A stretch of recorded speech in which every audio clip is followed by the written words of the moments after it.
تو حضرت سلیمان علیہ السلام کہنے لگے بھئی مجھے اس کا تخت چاہیے اس کے آنے سے پہلے، اس کے آنے سے۔ اس واقعے کی کیا ضرورت تھی قرآن پاک میں؟ یہ کیا حاجت تھی یہ تخت والی ساری بات قرآن نے کیوں بیان کی؟ پوچھیں آپ اپنے دل سے بھی اور انکار کرنے والے منکرین سے بھی، اس کی کیا ضرورت تھی؟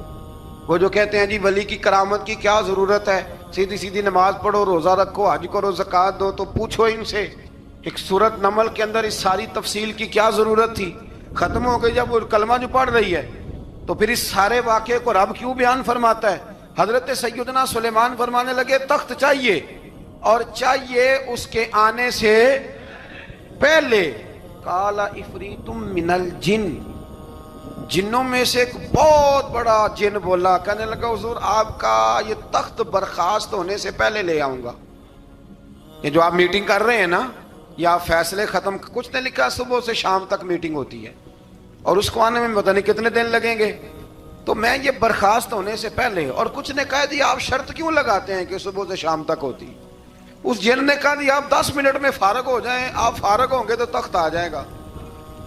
مفسرین نے لکھا ہے کہ جب قرآن کہتا ہے کہ اس نے کہا کہ آپ کے فارغ ہونے سے پہلے، تو اس کا مطلب ہے کہ جب آپ اٹھیں گے، یہ جگہ خالی کر دیں گے تو تخت یہاں کیویں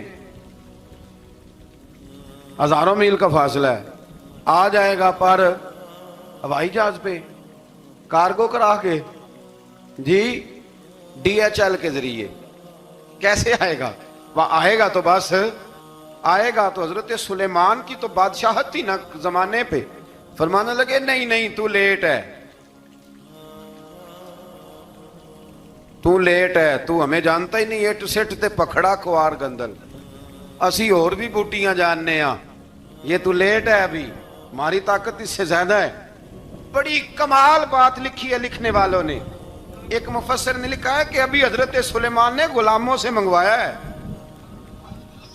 اپنی بات کوئی نہیں کی، یہ حال ہے ان کے غلاموں کا، تو سردار کا عالم کیا ہوگا؟ حضرت سلیمان کہنے لگے بھی جلدی جائیے۔ قال الذی عنده علم من الکتاب انا آتیک بہ قبل ان یرتد الیک طرفک، تو اٹھا ان میں سے وہ جس کے پاس کتاب میں سے علم تھا، ساری کتاب کا بھی نہیں، علم من الکتاب، کتاب، وہ اٹھے جن کے پاس کتاب میں سے علم تھا، تو وہ اٹھ کے کہنے لگے حضور میں لے آؤں گا، کب؟ آپ کے آنکھ جھپکنے سے، نہیں آنکھ جھپکنے سے، بندہ تھا جن تھا، جن کی تو بات مانی نہیں انہوں نے، کیا کہا؟ آنکھ جھپکنے سے، میں آنکھ جھپکنے سے پہلے لے آؤں گا۔ تو حضرت سلیمان کہنے لگے تو ٹھیک ہے چل لا، پھر لا، پھر آنکھ جھپکنے سے بڑے ہی نہیں، پھر غصہ نہیں آتا ان پہ، پھر غصہ نہیں آتا۔ میرے شیخ کامل، مرشد اکمل، شیخ بحر و بار، حضور غوث پاک جیلانی، حضرت غوث اعظم یوں کر کے شاگردوں کو، مریدوں کو سبق پڑھا رہے تھے، پڑھاتے پڑھاتے ہاتھ آگے کیا، اور جب ہاتھ واپس آیا تو بھیگ گیا تھا سارا۔ تو شاگرد کہنے لگے حضور یہ کیا ہے؟ فرمایا تمہیں نہیں سمجھ آئے گی، چھوڑو تمہارے والی بات نہیں، خاصاں دی گل آما آگے نہیں مناسب کرنی، رہنے دو تم۔ کچھ وقت گزرا تو کچھ لوگ آ گئے، ابھی کلاس ختم نہیں ہوئی تھی، کپڑے بھیگے ہوئے ہو، وہ شاگرد پہلے ہی منتظر تھے، کہا تمہیں کیا ہوا؟ کہنے لگے دریا میں جا رہے تھے، اچانک ہچکولیں آنے لگے، تو ہم نے کوئی کسی بے عمل کا بازو تو نہیں نہ تھاما، ہم غوث اعظم کے ماننے والے ہیں، تو دریا میں کہا یا شیخ عبد القادر جیلانی شیئا للہ، اللہ کے راستے میں مدد کرو۔ تو کہنے لگے بس ایک ہاتھ ہی آیا ہے، اور یوں کشتی کھینچ کے باہر نکالی ہے۔ تو اب وہ شاگرد سارے چپ کر گئے، کہنے لگے جواب کیوں نہیں دیتے؟ انہوں نے کہا تم نے ہاتھ دیکھا ہے پہنچتا ہوا، اور ہم نے ہاتھ دیکھا ہے یہاں سے جاتا ہوا، تم نے پہنچتا ہوا دیکھا ہے۔ تو ہم نے حضرت بہاؤالحق نقش بند بخاری، ان کی ایک مریدنی تھی، اوپر چبارے پہ کسی نے اس کی عزت پہ ہاتھ ڈالا، چبارے پہ اوپر والی منزل پہ، اس مریدنی نے اپنی عزت بچانے کے لیے چھلانگ لگا دی. جب وہ نیچے گر رہی تھی تو حضرت بہاولک نقشبند بخاری پہنچ گئے. نیچے کوئی ایسا بندوبست کر دیا, کوئی چارپائی بچھا دی, کوئی ایسا جس پہ وہ آ کے آرام سے گری اور بچ گئی. حضرت صاحب کی طرف دیکھ کے کہنے لگی حضور آپ کب آئے؟ فرمانے لگے پتر جب تو چبارے سے چلی تھی تب میں بخارے سے چلا تھا. جب تو چبارے سے چلی تھی نا تب میں بخارے سے چلا تھا, اور تیرے نیچے آنے تک میں بھی پہنچ گیا ہوں. میں بھی مالیدہ کم راکھی کرنا, پھل کچے ہون یا پکے, اے پیر مریداں دے سر تے ہی رہندا ہے. اے جھوٹے ہون یا سچے, یہ پکی غلامی کریں یا کچی کریں, پیر کی بھی مجبوری ہوتی ہے. کیا کریں, پیر مریداں دے سر تے ہی رہندا ہے. اے جھوٹے ہون یا سچے, کیا کیا جا سکتا ہے. لیکن نا نافرمان بیٹے کا بھی تو جائیداد میں حصہ ہوتا ہے نا. نافرمان بھی ہو تو جائیداد میں حصہ, تو چلو باپ ناراض رہے گا تو اللہ ناراض رہے گا, بات الگ ہے, پر جائیداد کا حقدار تو ہے نا, چاہے نافرمان ہی ہے. پیر مریداں دے سر تے ہی رہندا ہے. اے جھوٹے ہون یا. پھر وہ تخت آ گیا, حضرت سلیمان سے پوچھا یہ کیا ہے؟ قال ھذا من فضل ربی. فرمانے لگے کچھ بھی نہیں. حضرت سلیمان کہنے لگے یہ میرے رب کا فضل ہے. شاید سب مفسرین نے بڑی بڑی باتیں کی ہوں, پر یہاں ایک قاضی ثناء اللہ پانی پتی رحمت اللہ علیہ کا فقرہ میں پڑھ رہا تھا, بڑا مزہ آ رہا تھا. قاضی صاحب فرمانے لگے اس آیت پہ, قاضی صاحب کہتے ہیں جن پر نرا فضل تھا, ھذا من فضل ربی, نرا فضل, فرمایا ان کی تو اتنی طاقت ہے کہ وہ ہزاروں میل دور سے 80 گز لمبا 80 گز چوڑا تخت آنکھ جھپکنے سے پہلے لے آتے ہیں. اور جن کے بارے میں اللہ فرماتے ہیں بشر المؤمنین بِأَنَّ لَهُم مِّنَ اللَّهِ فَضْلًا كَبِيرًا. فرمایا محبوب اپنے غلاموں کو خوشخبری دے دیں, باقیوں پہ نرا فضل تھا, ان پر تو فضل کبیر ہے, ان پر تو بڑا ہی فضل ہے اللہ کا. تو فرمایا جن پر فضل کبیر ہو, ایک نہیں, اس پر میں بڑے دلائل دے سکتا ہوں. کرامات اولیاء پر میں بڑے ہی دلائل دے سکتا ہوں, بڑے. غوث اعظم رضی اللہ تعالیٰ عنہ کے بعد بادشاہ آیا تو کہنے لگا پیر تب مانوں گا جب سیب کھلائیں گے. سیب کا موسم ہی نہیں تھا. تو حضرت صاحب آتے ہی اسے کہنے لگے اب تو میری ولایت کو سیبوں پہ تو نہ تول, اب سیب کھلائے تو ولی یا نہ کھلائے تو ولی کوئی نہیں, یہ تو اب میری ولایت کو سیبوں پہ تو نہ تول. تو حضرت صاحب نے یوں ہاتھ اٹھایا تو اللہ نے 2 سیب عطا فرمائے. تو وہاں جملہ ہے حضور غوث اعظم کا, فرمانے لگے اگر اللہ حضرت مریم سلام اللہ جو بنی اسرائیل کی ولیہ ہیں, ولی ہے نا, وہ نبی تو نہیں نا, عورت نبی نہیں ہو سکتی. فرمایا اگر اللہ انہیں بغیر موسم کے پھل دے سکتا ہے, میں تو محمد عربی کا نوکر ہوں. فرمایا اب نہ 2 سیب آئے تھے, تو وہ کہنے لگا میرے تو دل میں 1 سیب تھا نا, تو حضور غوث اعظم نے نا 1 سیب مجھے دیا, 1 میں نے کھایا تو 1 غوث پاک کھانے لگے. کہتے ہیں میں نے وہ منہ میں رکھا, ذرا ترش تھا, تو میرے چہرے کا وہ رنگ دیکھ کے نا, اثر دیکھ کے کہ تلخی محسوس, تو غوث اعظم کہنے لگے میرے والا کھا. ایک انہوں نے کاٹ کے ٹکڑا دیا, کہتے کھایا تو بڑا میٹھا تھا. تو میں نے کہا حضور آئے تو دونوں ہی غیب سے ہیں, آپ کے والا میٹھا ہے میرے والا کڑوا ہے. تو آپ فرمانے لگے آئے تو دونوں غیب سے تھے, پر ایک کو ذرا ظالم کے ہاتھ لگ گئے ہیں نا, اس کو تنبیہ بھی کر دی کہ ظلم سے باز آ جا, تنبیہ بھی کر دی. پر میں ہاتھ ظالم کے لگے اس لیے ترش ہو گیا, سیانا بن. 1 نہیں 20 درجنوں, لیکن پتہ نہیں کیوں لوگ اڑ گئے, پتہ نہیں کیوں کڑ کے آ گئے. کرامت اولیاء کے معاملے میں بالکل, اور پھر کسی حدیث میں یہ نہیں آیا کہ اس زمانے میں ولی ہوں گے تو اس زمانے میں ولی نہیں ہوں گے. حضور نے فرمایا میری امت کبھی گمراہی پر جمع نہیں ہوگی. اقبال کہتے ہیں اولیاء کیا ہوتے ہیں, اولیاء کیا ہیں, جواسیس القلوب. اقبال کہتا ہے ولی کا بہت بڑا ولی تم نے دیکھنا ہو تو اسے دیکھو جو تیرے دل کا جاسوس ہے. چلو یہ مشکل بات ہے, میں نہیں چھیڑتا, لیکن جو تیرے وہ جاسوسی کرتا ہے, پر کرتا ہے تیرے دل کی, وہ تیرے دل کا جاسوس ہوتا ہے ولی. اور اس پر حضور کی حدیث ہے, فرمایا اس کی فراست قلبی سے ڈر, یہ اللہ کے نور سے دیکھتا ہے, ڈر اس کی فراست قلبی سے. اللہ توفیق عطا فرمائے. 12 اس ولی کا نام تھا آصف بن برخیہ. آصف بن برخیہ جی حضرت سلیمان کے وزیر تھے. وہ آئی ملکہ بلقیس, اور جب وہ آئی نا تو اس نے دیکھا کہ یہ تو آگے سامنے حضرت سلیمان بیٹھے ہیں, اور جو رستہ ہے نا درمیان میں وہ فرش ہے کہ دریا ہے, سمجھ نہیں آ رہی. تو اس نے نا اپنا یوں کر کے اوپر کپڑا اٹھانا شروع کر دیا کہ نیچے پانی ہے. تو تو حضرت سلیمان کہنے لگے چلتی آ، نیچے کچھ بھی نہیں. اس نے پیر رکھا، نیچے مچھلیاں بھی تیرتی جا رہی تھیں. حضرت سلیمان علیہ الصلوۃ والسلام، آج بھی اللہ نے توفیق دی ہے نا، لوگوں نے اس طرح کی تعمیرات بعد میں کی ہیں، لیکن اس کے موجد، اس کے پہلے بنانے والے حضرت سلیمان ہیں اللہ کی دی ہوئی توفیق سے. تو وہ ملکہ آپ کے پاس آئی، پھر وہ آپ کی فرما بردار ہو گئی. اور بعد مفسرین نے یہ لکھا ہے کہ اس نے جب کلمہ پڑھا تو پھر اس کا نکاح بھی حضرت سلیمان سے ہوا. حضرت سیدنا لقمان اپنے بیٹے کو نصیحت کرتے ہیں، اور قرآن مجید نے سورہ لقمان کے اندر آپ کی ان نصیحتوں کا ذکر فرمایا ہے. اللہ کریم نے ارشاد فرمایا کہ حضرت لقمان، ان کی جو بات انہوں نے اپنے بیٹے کے ساتھ کی، فرمایا وَلَا تُصَعِّرْ خَدَّكَ لِلنَّاسِ، اے میرے بیٹے لوگوں کے ساتھ اپنے رخ کو نہ پھیرا کر، غرور کے ساتھ اپنے لب و لہجے کو پھیر نہ لیا کر لوگوں کی طرف سے. اور وَلَا تَمْشِي فِي الْأَرْضِ مَرَحًا، اور زمین پر اکڑ اکڑ کے نہ چلا کر. تکبر کے ساتھ اپنے لب و لہجے کو لوگوں سے پھیر نہ لیا کر، اور زمین پر اکڑ کے بھی نہ چلا کر. جناب لقمان اپنے بیٹے کو نصیحت فرما رہے ہیں، اور اللہ نے اس کا ذکر قرآن مجید میں فرمایا ہے. اسلام ہماری تربیت کرتا ہے ہر موقع پر، اور ہمیں اسباق پڑھاتا ہے زندگی ساری گزارنے کے لیے. انسان کی بات کا دوسرے پر بڑا اثر ہوتا ہے، لیکن اس کی بات کے ساتھ ساتھ اس کے لہجے کا بھی بڑا اثر ہوتا ہے.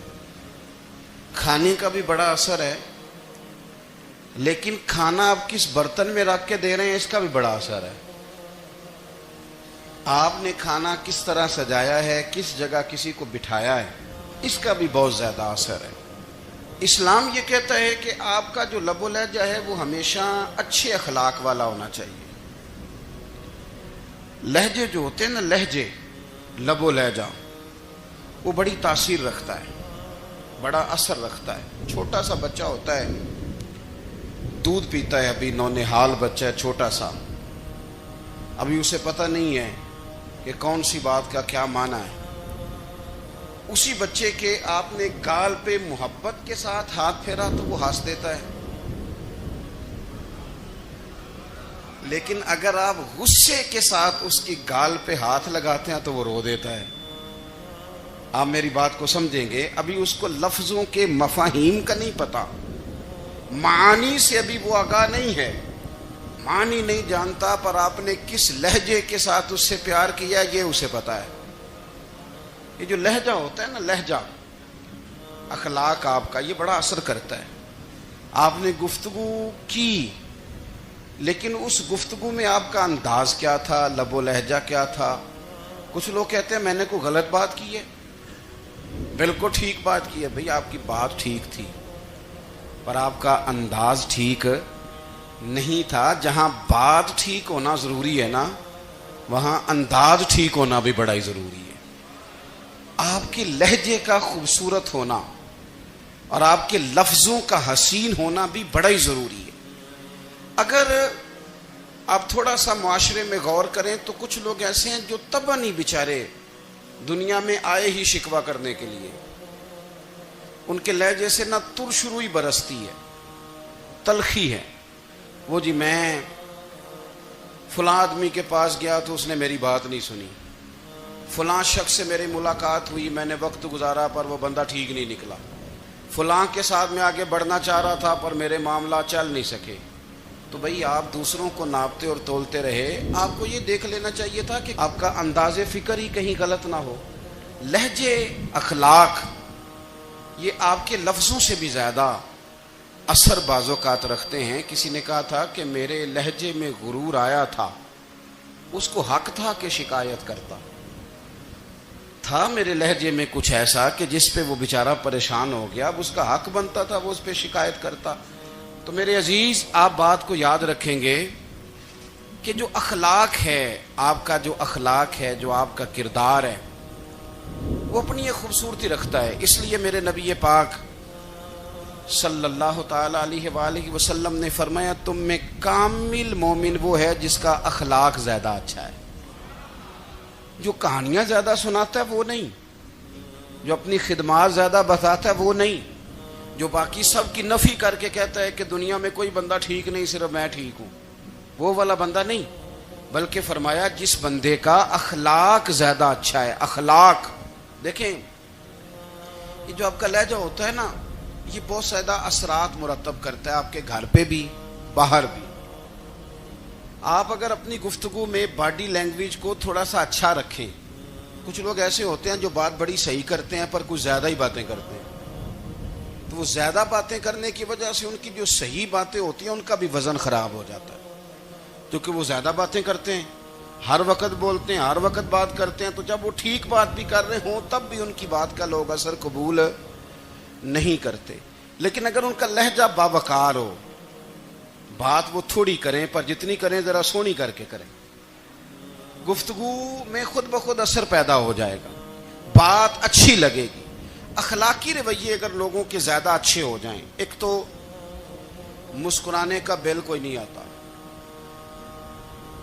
اس کے پیسے کوئی نہیں لگتے، اور یہ بھی شکر ہے ابھی تک اس پر ٹیکس بھی کوئی نہیں، یہ بھی مقام تشکر ہے. تو اگر آپ بات کریں اور اس میں تھوڑی سی مٹھاس پیدا کر لیں، آپ تھوڑی سی بات میں نا مٹھاس. میرے ایک کلاس فیلو ہیں، تو وہ تقریر کر رہے تھے اور میں سن رہا تھا، تو مجھے بعد میں کہنے لگے آپ تبصرہ کریں میں نے کیسی تقریر کی ہے. یہ ہوتا ہے نا جی، بعض اوقات دوست بیٹھتے ہیں بے تکلف تو کئی دفعہ کچھ باتیں ایسی ایک دوسرے کے ساتھ کرتے ہیں. تو مجھے کہنے لگے آپ بتائیں کہ میں بات کر رہا تھا تو کیسی تھی. تو میں نے کہا جب آپ بات کر رہے تھے تو میں ڈر رہا تھا، مجھے لگ رہا تھا کہیں آپ لڑ نہ پڑیں. بھئی آپ اطمینان سے بات کریں، آپ تسلی سے بات کریں، آپ خندہ پیشانی کے ساتھ بات کریں. میرے نبی پاک صلی اللہ تعالی علیہ وسلم نے فرمایا، مسلم شریف کی حدیث ہے، حضور فرماتے ہیں نیکی کو کبھی چھوٹا نہیں سمجھنا، نیکی کو حقیر نہیں سمجھنا. کچھ نہ ہو سکے تو اپنے بھائی سے مسکرا کے بات ہی کر لیا کرو. بات کرو تو تمہارے لہجے میں ترش روئی نہ ہو. بعض اوقات آپ تلخ بات کرتے ہیں، آپ کا لہجہ تلخ ہوتا ہے تو آپ کی صحیح بات بھی قبول نہیں کی جاتی. لیکن اگر آپ کے لہجے میں مسکراہٹ ہو، آپ کے لہجے کے اندر خوبصورتی ہو، تو آپ کے اپنے بھی آپ کے بیگانے بھی سب کے سب آپ کی بات کو تسلی کے ساتھ سمجھنا وہ گوارا کریں گے. اسی طریقے سے ہمارا دل کرتا ہے کہ لوگ ہماری بات سنیں، ہمارے گرویدہ ہوں، ہم جو پیغام دینا چاہتے ہیں وہ پیغام لوگ اچھے طریقے سے قبول کریں، اس پر لوگوں کی توجہ زیادہ ہو. یہ ہمارا شوق ہوتا ہے. اور دنیا میں اب تو فیمس ہونے کا شوق بڑا بڑھ گیا ہے، اب بڑا بڑھ گیا ہے. اب تو لوگوں کو نا شاید لوگ مقبولیت اسی کا نام لیتے ہیں کہ میرے اتنے لائکس ہیں، اتنے فالور ہیں، اتنے سارے لوگ ہیں تو شاید میں بڑا مقبول ہوں. یاد رکھنا، قابلیت سے زیادہ قبولیت ضروری ہوتی ہے. فالور کیا کریں گے اگر رب بھی راضی نہ ہوا تو؟ لائکس کیا کریں گے؟ اگر تو قبول ہو جائے تو پھر چلو کسی لائکس کا بھی فائدہ ہے، کسی فالور کا بھی. اور اگر قبول نہ ہو تو پھر کوئی فائدہ. جنوں پریتم اپنا آنکھ ہی نہ، وہ اجے سہاگن ہو ہی نہیں. تو جب وہ قبول کر لے پھر تو بڑی بات ہے، اور اگر قبولیت نہ ہو تو پھر بڑے بڑے مجمع بھی کوئی فائدہ نہیں دیتے. ہماری خواہش ہوتی ہے کہ لوگ ہمیں جانیں، لوگ ہمیں پہچانیں، ہمارا بڑا نام ہو، ہمارا بڑا ذکر ہو، ہمارے بڑے تذکرے ہوں. تو میرے نبی پاک صلی اللہ تعالی علیہ وسلم نے ارشاد فرمایا، حضرت ابو ہریرہ رضی اللہ تعالیٰ عنہ روایت کرتے ہیں، حضور فرمانے لگے تم مال کے ذریعے لوگوں کو اپنا گرویدہ نہیں بنا سکتے، پیسے دے کے لوگوں کو پیچھے نہیں لگا سکتے. کتنے کو دو گے؟ دیکھیں نا، پیسوں سے تو بندے کا لالچ شروع ہو جاتا ہے. ایک دفعہ دیں، پھر دوسری دفعہ دیں، پھر تیسری دفعہ دیں. روز دیں گے تو بندہ راضی ہوگا، اور اگر آپ نے 99 دفعہ دیا، ایک دفعہ نہیں دیا تو وہ ناراض ہو جاتا ہے. تو کتنا کو لالچ پورا کریں گے؟ تو حبیب پاک علیہ الصلوۃ والسلام فرمانے لگے تم پیسے دے کے لوگوں کو اپنا گرویدہ نہیں کر سکتے. ہاں خندہ پیشانی سے حسن اخلاق سے ملو گے تو لوگ تمہارے گرویدہ ہو جائیں گے. تمہارا اخلاق، تمہاری خندہ پیشانی، تمہارا اچھا کردار یہ لوگوں کو گرویدہ کر سکتا ہے. مال و دولت سے لوگ گرویدہ نہیں ہوتے. تو ہمارا وہ جو روزمرہ کا لوگوں کے ساتھ تعلق ہے، لب و لہجہ ہے، میں نے دیکھا ہے بہت سارے لوگ ایسے ہیں جن کے ساتھ لوگ آنا جانا ملنا بیٹھنا آہستہ آہستہ چھوڑ دیتے ہیں. اور وہ کس لیے چھوڑ دیتے ہیں؟ وہ ان کے رویے کی وجہ سے چھوڑ دیتے ہیں، ان کے انداز فکر کی وجہ سے چھوڑ دیتے ہیں، ان کے شکووں کی وجہ سے چھوڑ دیتے ہیں. مزاج ہوتا ہے نا ہمارا کہ ہمیں شوق ہوتا ہے تعلق زیادہ لوگوں کے ساتھ ہو، اور پھر یہ بھی شرط ہوتی ہے کہ میں جس کے پاس جاؤں وہ مجھے یہی کہے کہ تو میرے ساتھ ہی پیار کر.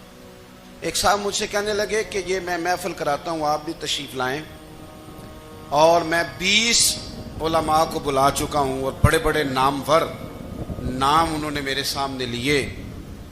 میں نے ان سے پوچھا کہ جو نام آپ نے لیے ہیں اور آپ کی تصویریں بھی ساتھ ہیں، میں الحمدللہ تسلیم کر گیا ہوں آپ کی بات کو، لیکن سوال میرا یہ تھا کہ کیا آپ نماز بھی پڑھتے ہیں؟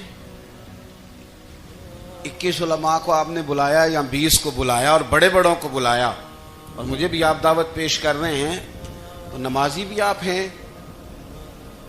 نمازی بھی ہیں. کہنے لگے آپ دعا کریں میں نماز پڑھنا شروع کر دوں. میں نے ان سے کہا خدا کے بندے، اب اگر تو کسی اور کو بتائے گا کہ 20 اتنے بڑے لوگوں سے میرا تعلق کر پڑتا میں نماز بھی نہیں، تو لوگ کیا سوچیں گے کہ 21 مولوی مل کے بھی ایک بندے کو نمازی نہیں بنا سکے. تو آپ اپنے لب و لہجے سے صرف باتوں سے گرویدہ کسی کو کر لیں گے؟ آپ یہ دیکھیں کہ اخلاق کس طرح کا ہے، لہجہ کس طرح کا ہے، آپ کے بات کرنے کا انداز کتنا حسین ہے، اس لفظ کے اندر حسن کتنا زیادہ ہے. نبی پاک صلی اللہ علیہ وسلم بھی تبلیغ فرماتے، ہم بھی تبلیغ کرتے ہیں. میں اور آپ جب تبلیغ کرتے ہیں تو اس تبلیغ کے اندر شکوہ ہوتا ہے اور تنقید ہوتی ہے، اور بعض جگہ میں نے یہ بھی دیکھا ہے کہ طنز ہوتا ہے. طنز، ہم دوسرے کو دین کی دعوت رہے ہیں لیکن ہمارے لب و لہجے سے طنز اور تش روئی چھلکتی ہے. تو دولت کے پیچھے لگ گیا ہے، تو بالکل جاہل ہے، تو بالکل تیرے خاندان میں سے بھی کوئی نہیں ادھر آتا. آپ طنز کر رہے ہیں، آپ دعوت دین نہیں دے رہے. دعوت دین تو گلدستے میں رکھ کے پیش کی جاتی ہے، اس کی تو ایک خوبصورتی ہے، اس کا تو ایک حسن ہے، اس کی تو اپنی ایک جاذبیت ہے، اس کی اپنی ایک نورانیت ہے. صحابہ کرام علیہم رضوان فرماتے ہیں کہ حضرت سعد بن معاذ رضی اللہ تعالیٰ عنہ کا جنازہ تھا. اللہ کے پیارے محبوب صلی اللہ تعالیٰ علیہ وسلم نے جنازے کی امامت فرمائی، اور جنازے کی امامت کے بعد ابھی نہ قبر کے تیار ہونے میں کچھ ٹائم باقی تھا، تو حضور زمین پہ تشریف فرما ہوئے. لوگ قبر کی تیاری میں ہیں. بعض اوقات ہوتا ہے نا ابھی قبر نہیں تیار ہوئی، تو کہتے ہیں کہ لکڑی کے ساتھ حضور نے زمین کریدنی شروع کر دی، اور دیر تک حضور نے چہرہ نور کو زمین کی طرف جھکائے رکھا، گویا زمین شرف دیدار حاصل کرتی رہی. دیر تک چہرہ نور جھکا رہا زمین کی جانب، حضور نے رخ نور کو پھیر لیا. صحابہ کہتے ہیں کہ ہم نہ بڑے، جب حضور ہمارے قریب ہوتے تھے تو ہمارا خیال ہوتا تھا کہ رحمت کی برکھا ہے، اپنے اپنے حصے کا کرم اڈیل لے اپنے اوپر. فرماتے ہیں منتظر تھے کہ حضور کب ہماری طرف رخ انور پھیریں اور ہم کریم سے کوئی بات سن سکیں. ارشاد فرماتے ہیں کہ ہم بڑے شدید منتظر تھے.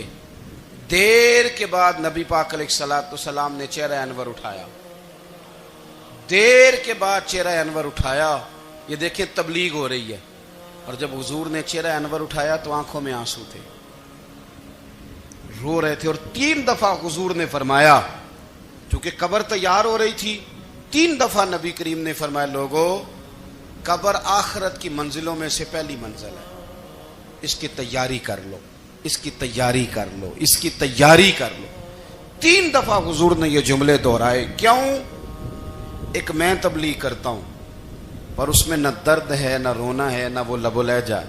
ایک حضور دعوت دے رہے ہیں قبر کی تیاری کی، لیکن اس میں آنسو ہیں، اس میں خاص رغبت ہے غلاموں کے لیے.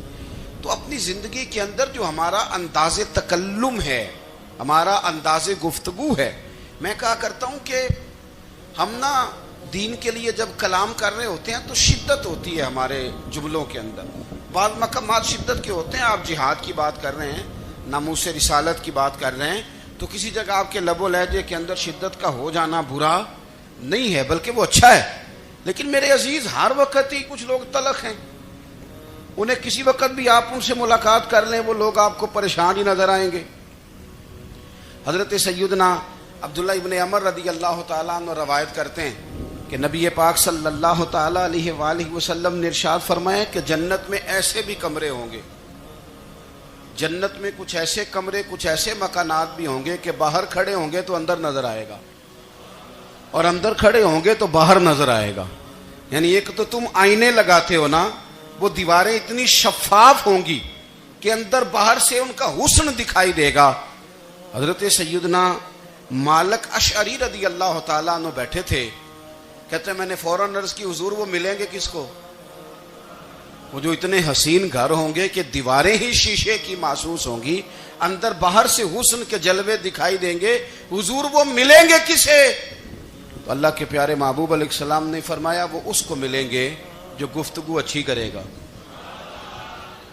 جو گفتگو اچھی کرے گا، لب و لہجہ اخلاق والا ہوگا، گفتگو اچھی کرے گا، لوگوں کو کھانا کھلائے گا، اور جب لوگ سو رہے ہوں گے تو وہ اٹھ کے اپنے رب کی عبادت کرے گا. اس شخص کو وہ مکانات ملیں گے جن کی دیواریں آئینے کی مانند ہوں گی، جن کا حسن تازہ ہوگا، جن کو اللہ تبارک و تعالیٰ نے اپنے فضل سے مزین کیا ہوگا، سنوارا ہوگا. ہم اگر تھوڑی سی توجہ کریں نا تو کئی دفعہ وقت گزر جاتا ہے، لہجہ نہیں بھولتا، لہجہ یاد رہتا ہے. آپ تو 2 منٹ کے لیے غصے میں تھے نا، تو آپ نے کوئی بات کر دی کسی غریب کو، کسی شخص کو، آپ غصے میں تھے، آپ نے کہہ دیا، اس بیچارے نے سن لیا، لیکن وہ باتیں اسے سونے نہیں دیتی، بار بار یاد آتی. کوئی آپ کے ساتھ تلخ کلام کر دے نا، کبھی تلخ گفتگو کر دے، بندہ جب سامنے آتا ہے وہ باتیں یاد آ جاتی ہیں، تکلیف ہوتی ہے. اور وقت گزر جاتا ہے، لڑائیاں ہمیشہ چل نہیں سکتی. لڑائی کتنی دیر کی ہوتی ہے؟ 1 دن کی، 2 دن کی. قتل بھی ہوں تو اگر قاتل کو پھانسی بھی ہو جائے تو پھانسی کے بعد بالآخر لڑائی تو ختم ہو ہی گئی نا. لڑائی ہمیشہ چلتی، تلخی ہمیشہ چل سکتی نہیں. تلخی روٹین میں چلنے والا سکہ، کوئی سکے روٹین میں چلتے وقتی ہوتے. یہ جو غصے کا لب و لہجہ ہے، تلخی کا سکہ، یہ بھائی روٹین میں نہیں چلتا، اس نے ایک نہ ایک دن ختم ہو جانا ہے. روٹین میں پیار ہی چلتا ہے. حضرت جابر ابن عبداللہ کہتے ہیں حضور پہلے دن مدینہ منورہ آئے، میں زیارت کے لیے گیا تو میں نے مسکراتے دیکھا. 10 سال میں دیدار کرتا رہا، اور وصال سے چند دن پہلے بھی میں نے زیارت کی تو مدینے والے محبوب کو مسکراتے ہوئے ہی دیکھا ہے. یہ جو آپ کا لب و لہجہ ہے نا، اخلاق والا، حسن والا، مسکرانے والا، یہ لب و لہجہ نا ذرا لمبا چلتا ہے. یہ روٹین ہے، یہ روز چلے گا. یہ سکہ وہ ہے جو رائج الوقت رہتا ہے، یہ کبھی بھی ختم ہونے والا یہ خزانہ ہے. تو یہ جو آپ کا تلخ لب و لہجہ ہے، یہ روٹین نہیں. عارف رومی رحمۃ اللہ علیہ فرماتے ہیں کہ مثال دینے کے لیے بات سمجھاتے ہیں. فرماتے ہیں ایک شخص جنگل میں لکڑیاں کاٹنے جایا کرتا تھا تو شیر سے دوستی ہو گئی، یعنی ڈائریکٹ بادشاہ سے دوستی ہو گئی. اور بادشاہ بھی وہ جو جنگل کا بادشاہ ہے، جنگل کے بادشاہ سے دوستی ہو گئی. اب وہ لکڑہارا غریب آدمی تھا، لکڑیاں تو کاٹنی ہوتی تھی. تو وہ جنگل کا بادشاہ اعلان کر دیتا جانوروں کو کہ میرا دوست آیا، ایک تو کوئی تنگ نہ کرے، اور دوسرا یہ کہ سب لوگ مل کے اس کے ساتھ تعاون کریں. کبھی کوئی جانور لکڑیاں اکٹھی کراتا، کبھی کوئی اپنی پشت پہ گدھا، بیل، گھوڑا، خچر رکھ کے وہ لکڑیاں باہر چھوڑنے آتا. تو اب اس کی بڑی دھوم مچ گئی جنگل کے اندر. لکڑہارا مزدور تھا، وہ بادشاہ سے دوستی کر کے بادشاہ ہی بن گیا. وہ گھر آ کے نا بیوی کو اکثر بتاتا کہ میرا ایک دوست ہے، میں جاتا ہوں تو ساری پہلے ہی مخلوق کھڑی ہوتی ہے میرے استقبال کے لیے. دوستی جو بڑے سے ہو گئی ہے. بنا ہے شاہ کا مصاحب تو پھرے ہے اتراتا، وگرنہ شہر میں غالب کی آبرو کیا ہے۔ ہم نے تو پوچھتا ہی کوئی نہیں، یہ تو بنا ہے شاہ کا مصاحب تو پھرے ہے اتراتا، وگرنہ شہر میں غالب کی آبرو کیا ہے۔ تو وہ لوگوں کو بتاتا، بیوی کو بھی بتاتا، دوست ہے، تو بیوی کہنے لگی اتنے تو تعریفیں کرتا، یہ نہیں بتایا کہ وہ جنگل کا شیر ہے، پر نیرا دوست بتا دیا۔ بیوی کہنے لگ گئی کہ تو اتنا جو اس کا ذکر کرتا ہے تو کسی دن بلا نا، بلا کسی دن تاکہ اس کی دعوت کریں۔ اب اس نے پھر نہ اس کو پردے میں رکھا، کیا کہتے ہیں آج کل، سرپرائز دینا ہے، ان کا سرپرائز دینا ہے جی، پردے میں رکھا کہ وہ شیر ہے۔ تو وہ بلا لیا گھر، اب اس کے لیے کچا گوشت، ظاہر ہے شیر نے کچا گوشت دکھانا تھا۔ وہ کہنے لگی پکانا کس طرح کا ہے؟ وہ کہنے لگا جب وہ آئے گا پھر بتاؤں گا۔ اب وہ کچا گوشت 2-3 بکرے ذبح کر کے ڈال دیے، وہ آ گیا شیر۔ اور پھر امی کہتے جب وہ آیا نا تو اس کی بیوی نے دیکھا تو اس نے ایک سخت جملہ کہہ دیا، کہنے لگی اوہو میں سمجھی تھی پتہ نہیں کون ہے، اس طرح کے درندے تیرے یار ہیں، کتے بلے دوست بنائے ہوئے ہیں، یہ کیا بات ہوئی؟ خیر وہ شیر نے سن لیا، گوشت کھایا، وہ چلا گیا۔ اگلے دن لکڑ ہارا لکڑیاں کاٹنے گیا تو شیر نے ملاقات کرتے ہی لکڑ ہارے سے کہا کہ یہ نا کلاڑی اٹھا اور میری پشت پہ نا ایک زخم کر دے۔ اس نے کہا نہیں میں یہ کام نہیں کرتا، تو میرا دوست ہے۔ اس نے کہا سن بھائی میں نے پیار سے کہا ہے تو مان جا، ورنہ میں ہوں شیر، میں نے تجھ سے منوا ہی لینا ہے، میں کوئی تکلیف دوں گا مناسب نہیں، تو کر۔ اس نے کلاڑی اٹھائی اور اس کی پشت پہ ایک زور سے زخم لگا دیا، خون بہنے لگا۔ اس نے کہا تو نے آج کے بعد آنا ہے، لکڑیاں کاٹنی ہے، تجھے کوئی کچھ نہیں کہے گا، بس یہ ایک حکمت تھی جو میں نے کیا ہے۔ قصہ مختصر، وہ آتا رہا، لکڑیاں ملتی رہیں، خدمت بھی ہوتی رہی، 6-8 ماہ گزر گئے۔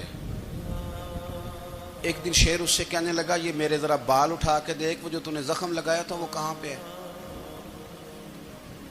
اس نے وہ بال اٹھا کے دیکھا تو زخم ملا ہی نہیں، کئی جگہ پہ ٹٹولا کا، یار یہاں تھا یہاں تھا یہاں تھا۔ شیر نے پھر کیا کمال ہی جملہ کہا، اس نے کہا کہ وہ جو کلاڑی کا زخم تو نے لگایا تھا نا وہ مکمل ہو گیا، لیکن تیری بیوی کا جو لہجہ تھا اور اس کی جو تلخی تھی وہ آج تک میرے ذہن میں موجود ہے، وہ ابھی بھی مجھے تکلیف دیتی ہے۔ وہ بات سوچتا ہوں مجھے اس نے درندہ کہا، اس نے میرے بارے میں اتنے کچے اور کمزور اور سخت جملے کہے، تو وہ بات مجھے بھولتی، وہ آج بھی میرے ذہن میں اسی طرح گونجتی ہے۔ تلخ جملے جو اس نے کہے اور خوفناک جو انداز اس نے اختیار کیا، وہ بات مجھے کبھی بھی بھولتی۔ تو آپ کے لفظ لوگوں کو بھول جاتے ہیں پر لہجہ یاد رہتا ہے، اگر ہم اپنے لہجے پر تھوڑی توجہ ہی کر لیں۔ کچھ لوگ کہتے ہیں جی میرا جی روٹین ہی یہ ہے بات کرنے کی، تو یہ یاد رکھنا کسی وقت ایسا بھی ہوتا ہے کہ شیر کو سوا شیر مل جاتا ہے، پھر ایسا نہ ہو کہ آپ کی تلخی کی جواب میں کوئی اس طرح کی تلخی ہو کہ پھر آپ اس کو کبھی بھلا نہ سکیں۔